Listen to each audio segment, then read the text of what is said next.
Happy October. Let's talk about what I read in September. So the first book that I read in September, that I finished in September, was A Handful of Dust. I already liked Evelyn Waugh.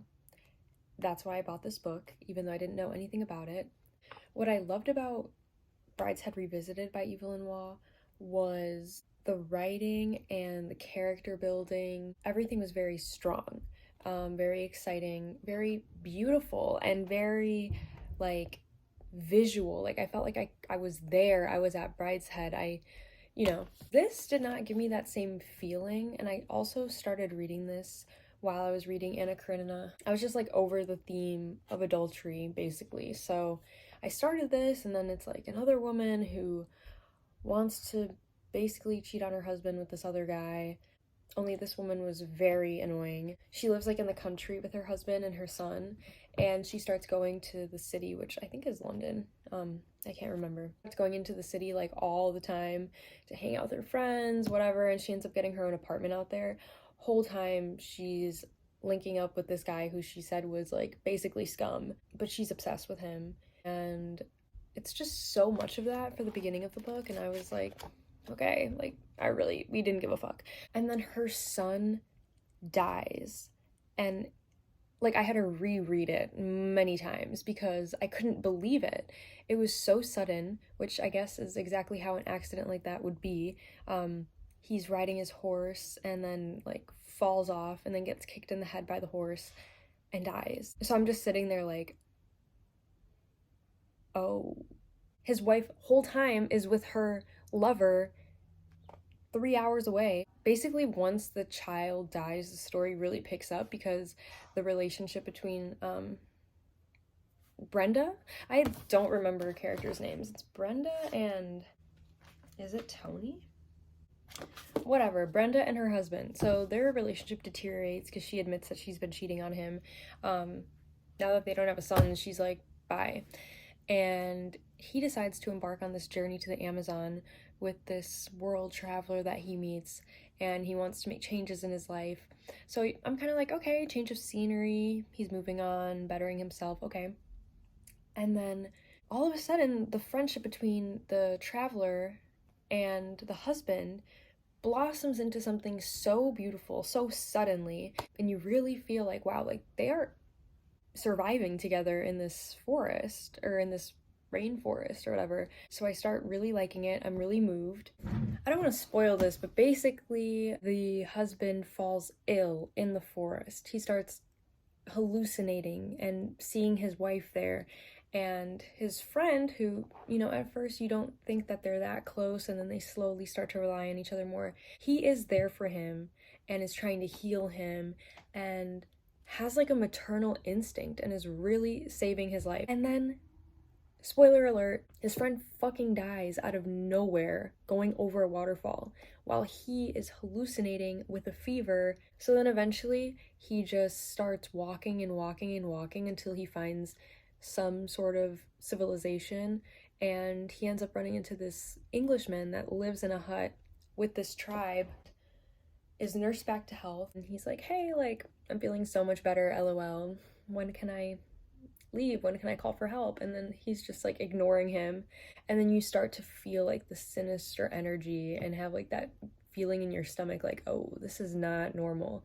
And then he basically calls for help, and this man turns away the help when it arrives while the husband is asleep, tells him when he wakes up, and he dies in the Amazon rainforest, and nobody ever knows what happened to him. That's a crazy ass book. After that, I read Atomic Habits. I started it in English and I finished it in Spanish. I refuse to edit pictures into my videos because I'm lazy. So here's what the cover looks like, so y'all know. What more can I say? I liked it. I skimmed it because there were too many examples, but I did feel like it changed my perception of not just success, but working towards success.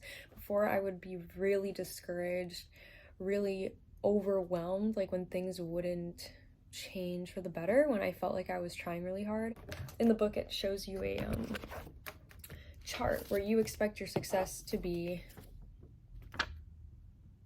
like this. But in reality, it's like this, and like you kind of sit here in the pit of despair. Does that make sense? Is it going up? Yeah. You're here when you're trying to change your habits and be better and work harder, and you don't see any change. But then it's like you look back and you see how far you've come, and like the success accumulates. Like the best thing I read was that the score settles itself. So basically, just keep grinding, keep pushing. That's all you need to know. Next, I read Stalin's Daughter. You may ask, why do you still have this library book if you finished it on the 15th of September? Why do you still have it? Are you crazy? I still have Atomic Habits 2 from the library, and my mom hasn't finished it, and I just want to take them both back together. And I just like having this, and I want to steal it. So what to say about Stalin's Daughter? It's one of the best biographies I've read. I love that the beginning kind of reads as a narrative, and it's really exciting, and you're like, how can her life be any crazier than this moment? The moment where she defects from the Soviet Union and flees to the United States. And then you read her life, like, from childhood until her death, and I wouldn't say, like, I was comparing my life to hers, being like, damn, I'm a fucking weakling. No. But you just see, like, how there are people in this world that have incredible lives and have important lives. And even though she tried to escape her father's legacy her entire life and, denounce him and kind of try to warn everybody in Russia of the dangers of somebody like Stalin coming to power again, just by making the choices that she made, you see the ripple effect that they have made in other people's lives, in history, period. And it's just incredible. And it's so beautifully written, and it's entertaining, and the way the chapters are spaced out, like, yes, it's a big book, but you can, go through it one chapter at a time, and it's not overwhelming. Yeah, I mean, the writing is incredible. The research done was amazing. I reached out to Rosemary Sullivan, the author, just to let her know. I appreciate the work of everybody on her team and of her for writing it.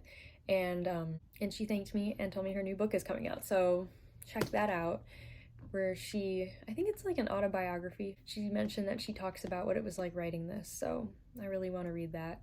But yeah, even if you don't care about Russia or Stalin, dictators, military history, US-Russia relations, even if you don't care about any of that, this is still an amazing book, and I feel like anybody would be enthralled reading it. So highly recommend. Okay, the last book I read in September, I just finished the other day. It was the Ballad of Songbirds and Snakes. Y'all can see it like this. Not even mirrored properly. I feel neutral about it. I thought it was fine. I'm gonna watch the movie. It was definitely cool to see how Suzanne Collins ties in Snow to Katniss, and you see how his history overlaps with her life. I read The Hunger Games 19 times. I took archery lessons. I was Katniss for Halloween. I wanted to be her. Granted, I read it in 5th grade, so I didn't have a developed brain, and all I got out of it was that I thought I could survive the Hunger Games, and I wanted to survive a revolution. Obviously, I don't feel that way anymore, but I do see the political undertones, basically, not even undertones, just like the fucking political tones, period, and the parallels with real history, real revolutions, what it takes to unite people, how oppressive control can sneak up on a whole group of people and they don't even realize that it's happened under the guise of being safe and being, maintained by this control.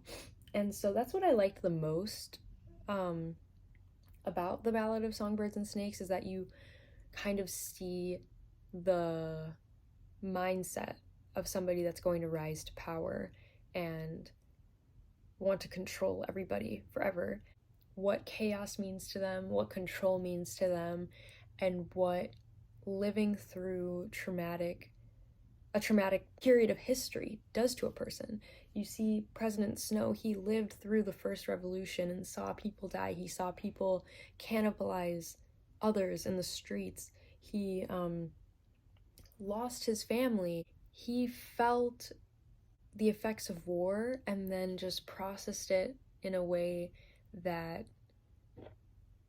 led him to be the person he is, you know, in the Hunger Games. Somebody that wants control because he believes that it's the only way to keep people safe, but at the expense of the people of the districts, who I don't think he ever acknowledged as human. He would call Lucy Gray like the exception, but he didn't actually see them as people. And it was just disappointing, honestly, to see all the moments where he could have become a better person, and been like, what the fuck is going on? But he just was capital through and through. So yeah, I liked it. I read it and returned it. Like, I don't need to own it. But I am looking forward to the movie. So yeah, that's everything I read in September. I still have books to finish in October, and I have books that are on my to be read list that I wanted to get to, but it's October. I think I'm gonna have to reread a bunch of Bret Easton Ellis. We shall see.